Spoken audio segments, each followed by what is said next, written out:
자, 오늘 공부할 말씀은요, 사사기 19장 네 번째 시간입니다. 사사기 19장의 네 번째 시간.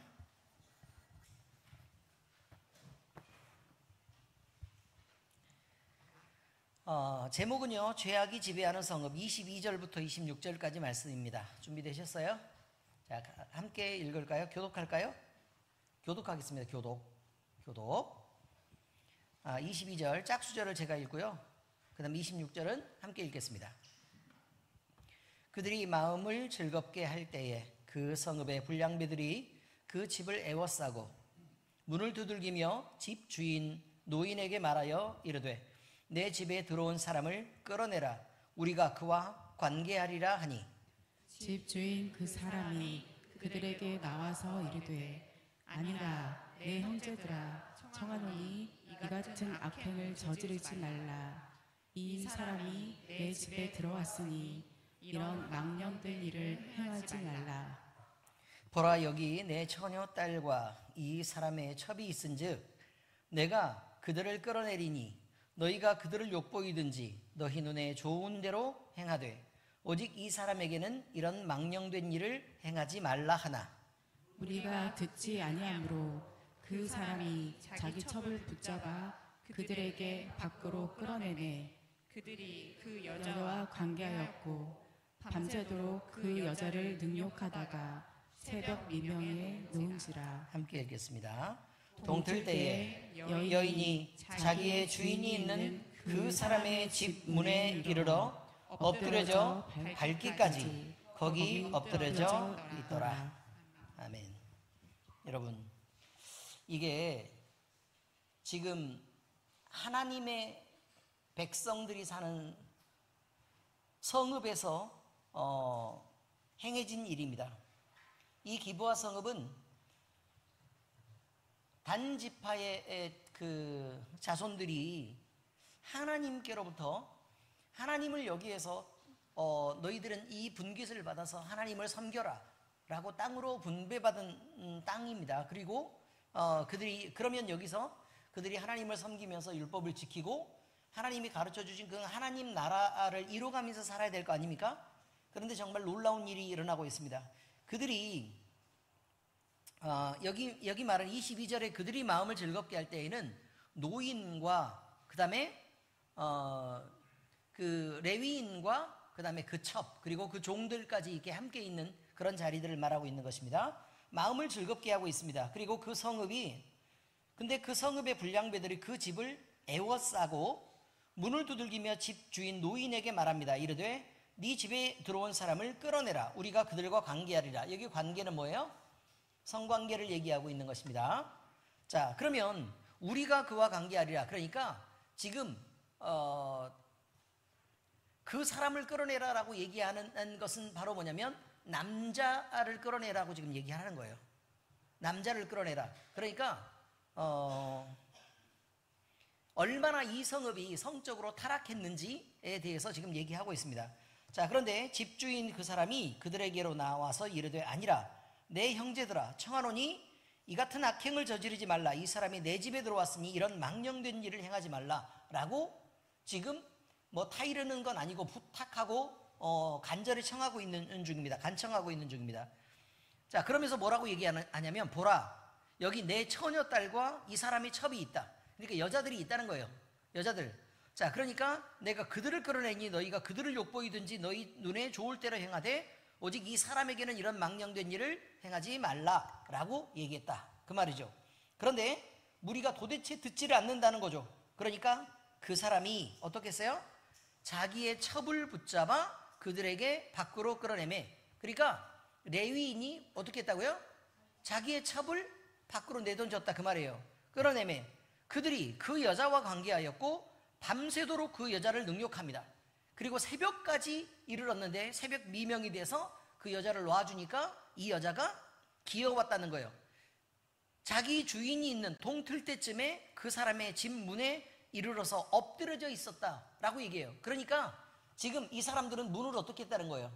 여자를 내놓고 자기들은 안전하려고 문을 잠궜다 이 얘기예요. 문을 잠궜다. 그런데 문 앞에 와서 엎드려져 있는데 이 여인을 그러니까 어떤 표시라도 했을 거 아니에요. 응? 기어와가지고 어떤 신호라도 했겠죠. 그런데 눈치를 못 챈 거예요. 그러니까 여기 와가지고 발기까지 거기 엎드려져 있었다. 그런데 확인해 보니 나중에 보니 죽었다. 이렇게 지금 얘기하는 사건이 지금 일어나고 있습니다. 여러분, 이 사건이 일어나는 건 기부와 성읍 한복판입니다. 자, 그런데 그 복판에서 외면당한 나그네가 있었을 때, 모두가 외면할 때 그를 한 노인이 자기의 집으로 영접합니다. 그 환대는요, 무너진 세대 속에서 하나님의 뜻을 따르는 사람이 있었다라고 얘기하는 것입니다. 이 사람은 일종의 소망이죠. 그런데 얼마나 이 소망이 무참하게 짓밟히냐면, 오늘 노인의 선한 환대에도 불구하고 성읍을 지배하고 있었던 죄악, 다시 말해서 성읍의 팽배해 있고, 그 다음에 너무 죄악이 그 높은 단계까지 이렇게 가 있어서 도대체 하나님의 선한 뜻을 따르고자 해도 따를 수 없는 환경까지 갔다는 것을 보여주는 대목이 바로 오늘 본문입니다. 불량배들이 모여듭니다. 불량배들. 그리고 이 공동체는 늘 하던 대로 그들 스스로 죄악을 선택했습니다. 어떻게 했죠? 내가 남자와 더불어 상관하겠다 라고 얘기를 합니다. 남자와 더불어 관계하겠다. 그러니까 어쩔 수 없이 자기의 첩을 갖다가 내놓을 수밖에 없는 그런 상황으로 지금 내몰리고 있었다는 거예요. 자기가 당하지 않기 위해서. 오늘 본문은 우리에게 하나님 없는 사회가 가는 결국이 어디인지를 묻습니다. 바르다고 얘기할 것입니다. 그러니까 여러분, 옛날의 법에는요, 남자와 남자가 결혼을 못하게 돼 있죠. 남자와 남자가 성관계를 갖는 것도 불법이었습니다. 그리고 여자와 여자가 결혼하는 것도 안 됐고, 여자와 여자가 성관계를 갖는 것도 불법이었습니다. 그런데 지금의 시대는 어떻게 되죠? 이게 합법이 되었습니다. 합법이 된다고요. 합법. 아주 많은 나라에서 합법입니다. 지금 우리나라도요, 그것을 합법화시키기 위해서 아주 안달이 났습니다. 남자와 남자가 성관계를 가져도 좋다, 여자와 여자가 성관계를 가져도 좋다, 이런 것들을 허용하고 싶어서 안달났다, 그 말이에요. 지금 우리는 이런 시대 속에 지금 살고 있습니다.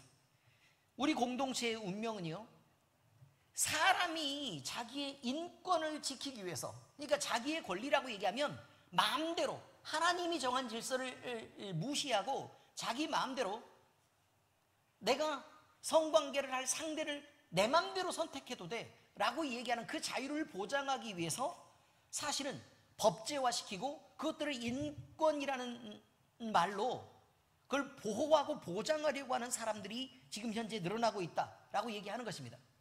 하나님 없는 세대, 하나님을 무시하는 세대, 하나님을 버린 세대는 바로 이런 길로 가고 있는 것입니다. 그러면 시간이 점점 지나면 어떻게 되느냐? 오늘 본문과 같은 일이 벌어져도 아무 할 말이 없다는 것입니다. 무리가 인정하고 무리가 늘 습관처럼 해가던 그런 범죄들이 우리 사회 속에 계속해서 자리 잡게 되고, 또 그것들을 허용하게 되고, 오히려 그걸 반대하는 사람을 나쁘다 그러고 법으로 처벌을 하고 이렇게 된다는 것이죠. 그렇게 되면 과연 우리 시대에 안전은 존재하는 것입니까? 아니면 오히려 남자와 여자가 건전하게 사랑하고 그리고 서로 결혼해서 아이를 낳고 하는 정상적인 하나님의 창조 질서들을 지키는 사람들이 오히려 고리타분하고 더 보수적이고 못난 사람으로 치부되는 그런 때가 얼마든지 올 수 있다고 지금 얘기하고 있는 것입니다. 죄가 무르익은 사회에서 민낯을 보여주는 그 불량배들의 악행을 봅니다. 본문은요, 너무 충격적이죠. 집안에서 식사를 합니다. 마음을 즐겁게 하고 있습니다. 그런데 성읍의 불량배들이 노인의 집을 에워쌉니다. 그리고 집주인에게 네 집에 들어온 사람을 끌어내라고 얘기합니다. 무슨 권리로요? 무슨 권리로? 다수의 힘으로요. 다수의 힘으로 그걸 끌어내라고 얘기하는 거죠. 그리고 그 사람은 노인은 외지인이었습니다. 그러니까 소돔성에서 롯이 당했던 것처럼 똑같은 일을 지금 당하고 있는 것입니다. 창세기 19장 5절 함께 읽겠습니다. 시작. 롯을 부르고 그에게 이르되 오늘 밤에 내게 온 사람들이 어디 있느냐? 이끌어내라. 우리가 그들을 상관하리라. 이렇게 되어 있습니다. 오늘 본문에서 기브아는요, 과거에 하나님께 심판받았던 소돔과 다를 바 없는 그런 동일한 죄악된 모습을 보여주고 있습니다. 하나님의 백성이라는 이름만 남고 죄악이 그 성을 지배하고 있습니다. 자, 이렇게 될 때 이들 공동체는 세상의 어떤 도시보다 더 타락한 모습을 보여주고 있습니다. 이 요구는요, 단순한 폭력이 아닙니다. 하나님께서 금지하신 음란안을 행하는 일이고, 그 다음에 강압을 행하는 일이며, 그리고 인간의 존엄을 짓밟는 죄악이 드러나는 것입니다. 더 무서운 것은요, 이러한 행위가 한두 명의 일탈이 아니라 성읍 사람들, 즉 공동체 전체가 그 죄에 동조하거나 방관하고 있다는 사실입니다. 저항하는 사람은 도대체 힘을 쓸 수가 없는 상황이 되었습니다. 집주인은요, 애써 그들을 말리려고 합니다.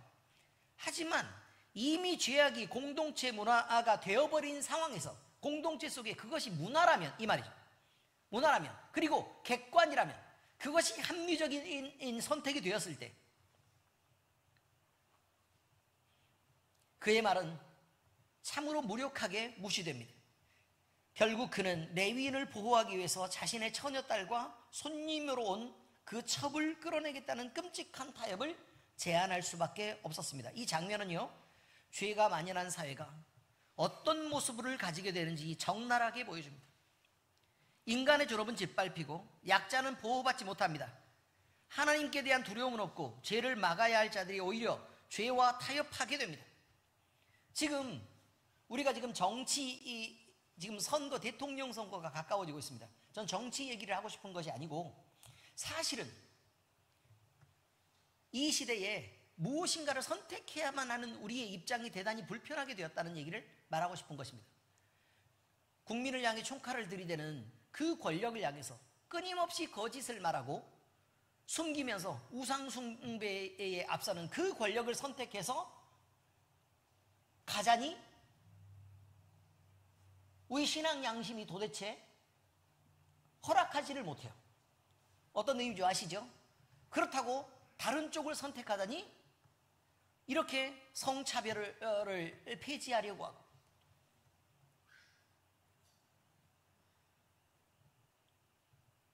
지금 현재 기독교가 탄압받는 그런 위치에서 걱정스럽게 우리가 바라볼 수밖에 없는 환경 속에 우리가 지금 내몰린 상황에서 과연 우리는 무엇을 선택해야 바를 것인가 라고 지금 이야기하고 있는 것입니다. 여러분, 어느 쪽을 선택하시겠습니까? 어느 쪽이에요? 선택할 수 있습니까? 아니면 기권하시겠습니까? 분명히 얘기하지만 여러분, 어느 쪽을 선택해도요, 좋은 선택이 아니고요, 어느 쪽을 버려도 좋은 선택이 아닙니다. 왜 제가 이런 말씀을 드리는 거냐면, 성경은 예언하기를 우리는 종말을 향해 가고 있다고 말합니다.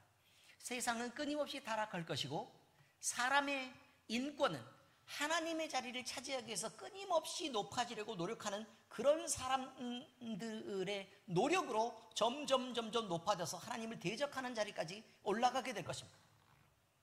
우리가 어떤 선택을 해도 더 나은 선택이 될 수가 없습니다. 우리가 어떤 선택을 해도 이 세상은 나아지지 않습니다. 더 부패하고 더 자유가 만연하게 될 것입니다. 사람의 인권은 더 많이 더 보장된다고 얘기를 하면서도 하나님의 자리와 그리고 기독교 신앙이 설 자리는 점점 위협을 받게 될 것입니다. 공격당합니다. 그리고도 우리는 아무런 대처를 할 수 없는 그런 상황으로 내몰리게 되는 거예요. 그런 시대 속에 우리가 지금 살고 있습니다. 우리의 선택이 세상을 바꿀 수 있다고요? 아니요. 세상은 점점 악해져 갑니다. 이것이 성경의 예언입니다. 그러니 여러분, 대단히 무거울 일도 아니고 대단히 가벼울 일도 아닙니다. 그저 걱정하시고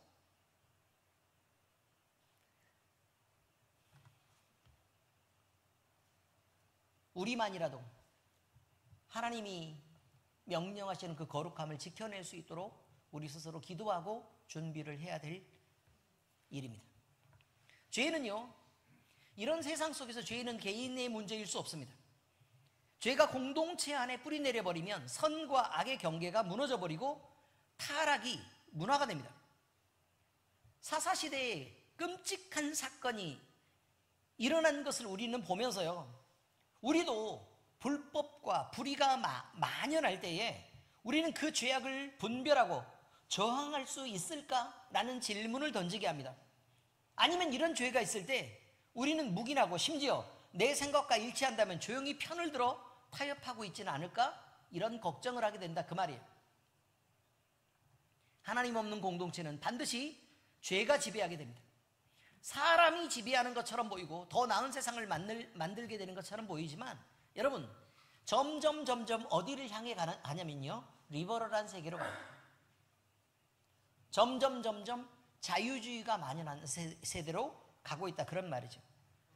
이런 세대에서 우리는 이 본문 앞에 죄악에 무감각해진 마음을 경계하고 하나님의 말씀으로 시대를 분별해야 된다는 사실을 다시 한번 붙잡으시고 아 그렇구나 성경은 이렇게 말하는데 이 시대의 어느 누구도 하나님의 뜻을 따라서 가려고 하는 것이 아니라 둘 다 서로 자기들의 이익이나 아니면 하나님을 무시한 세상으로 가려고 서로 노력하는 세상에서 우리가 투표할 권리를 갖고 있는 것이구나 라는 것을 분명히 알아놓으시기 바랍니다. 자, 두 번째 이야기는 책임을 버린 노인의 비극입니다. 불량배들이 요구할 때 노인은 다른 제안을 합니다. 그죠? 그런데 노인이 제안을 했는데도 도대체 말을 들어주지 않습니다. 그러니까 집주인은 비극적인 선택을 할 수밖에 없었습니다. 자신의 책임을 다하지 못한 그는 결국 자기의 딸과 손님의 첩을 끌어내서 그들에게 넘겨주는 장면을 우리는 보게 되죠. 이 장면은 하나님을 외면한 세대의 무능력한 사람이 아무리 지키려고 한다고 해도 그 어떤 내 소중한 것도 지켜낼 수 없다는 현실을 여실히 보여주는 것입니다. 여러분이 사랑하는 가족이 있을 것입니다. 세상이 죄로 물들어가고 세상이 온갖 죄를 허용하게 될 때 여러분의 자녀는 지켜낼 수 있습니까? 정말 그럴 수 있습니까? 여러분이 가장 사랑하는 가족이어도 여러분이 지킬 수 없다면 그러면 여러분 자신은 지킬 수 있습니까? 많은 사람들이 세상은 이런데 너는 왜 그것을 따르지 않느냐고 손가락질할 것입니다. 그럼 지킬 수 있냐 그 말이에요. 위험 앞에서 레위 사람 역시 이 책임을 외면하고 있습니다. 이 레위 사람이란 그냥 우리 시대의 크리스찬이라고 생각해도 좋습니다.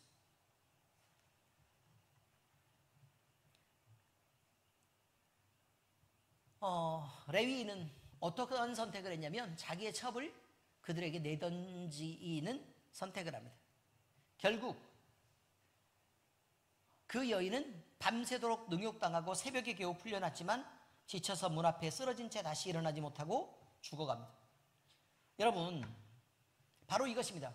레위인이 뭐하러 예루살렘 저기까지 베들레헴까지 갔죠? 첩을 데리러 갔잖아요.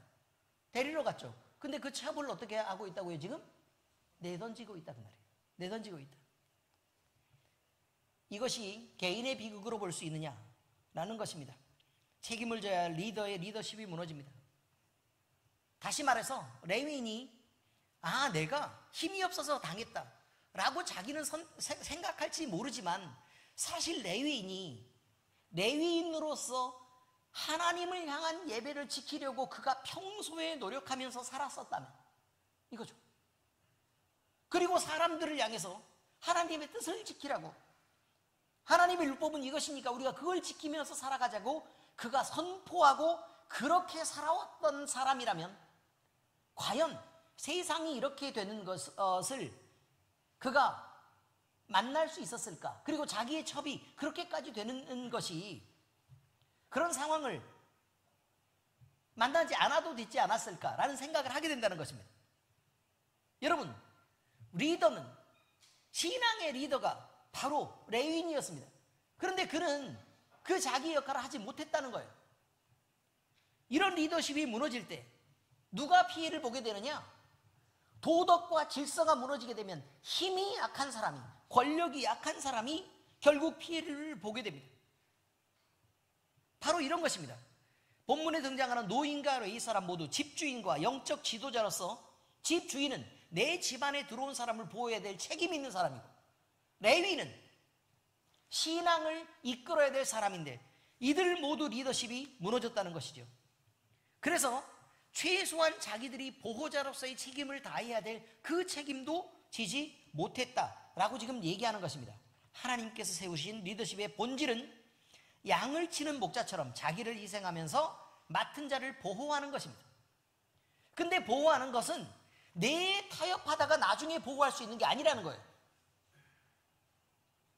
내가 하나님의 뜻을 지키는 것이 지금 작은 일부터 순종하고 그 말씀을 지켜 따르는 연습이 되어 있을 때, 그리고 늘 신앙으로 살아갈 때 이런 리더십이 지켜지는 것이고 영적인 권위가 서는 것입니다. 그리고 우리 주변의 사람들도 신앙으로 세워져 나갈 수 있는 것입니다.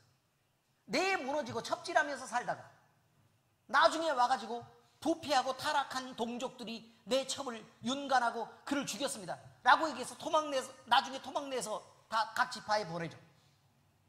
이스라엘의 사륙으로 이어집니다. 이거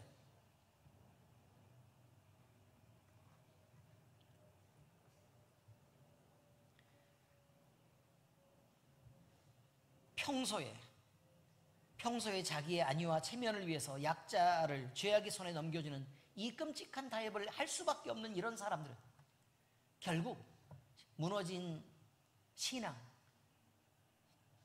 또 그 시대에 하나님 없이 자기들이 왕처럼 왕노릇하고 사는 세대의 대표적인 현상이라고 말할 수 있는 것입니다. 오늘날은 어떻습니까? 교회, 가정, 사회 곳곳에서 리더가 자기 책임을 다하고 있습니까? 참고로 한 가지만 묻습니다. 부모는 자녀에게 하나님의 뜻에 맞게 주의 교훈과 훈계로 양육하고 있는 게 맞습니까? 아버지는 아버지로서의 권위를 지키며 자식들에게 존경받는 아버지로 그렇게 살아가고 있는 것이 맞습니까? 교회의 목회자는 목사로서 영적 권위를 갖고 성도들에게 본을 보이며 그렇게 희생의 모범을 보이면서 그렇게 사는 것이 맞습니까? 교회의 어른인 장로님이나 안수집사님이나 권사님이나 이런 분들은 교회 안에서 우리 교회 식구들은 꼭 나를 닮으면 돼, 나는 모양으로 그 정도의 신앙의 모범을 보이면서 살고 있는 것이 맞습니까? 여러분, 그 책임을 다하지 않는다면 누군가는 당하고 누군가는 희생되는 것입니다. 근데 그 중에 희생되고 당하는 사람은 약자라고 얘기하는 것입니다. 진정한 지도자는요, 스스로를 희생하더라도 위험 앞에서 약자를 내어주는 사람이어서는 안 됩니다. 오히려 약자를 지키고 보호하기 위해서 내가 먼저 그 희생을 선택하는 것이 바람직하다는 것입니다. 우리 주 예수 그리스도는 우리에게 희생의 리더십을 보여주셨습니다. 그런 양들을 위해 자기 자신의 생명까지 내어주셨습니다. 요한복음 10장 11절입니다. 시작. 나는 선한 목자라. 선한 목자는 양들을 위하여 목숨을 버리거니와. 하나님은 오늘 우리에게 묻습니다. 너는 그리스도인으로서 네 주변을 책임지고 있느냐? 너는 그리스도인으로서 네 가정을 책임지고 있느냐? 너는 그리스도인으로서 내 자녀를 책임지고 있느냐? 너는 그리스도인으로서 네 교회를 책임지고 있느냐? 네가 맡은 사람들을 지키고 보호하고 있느냐?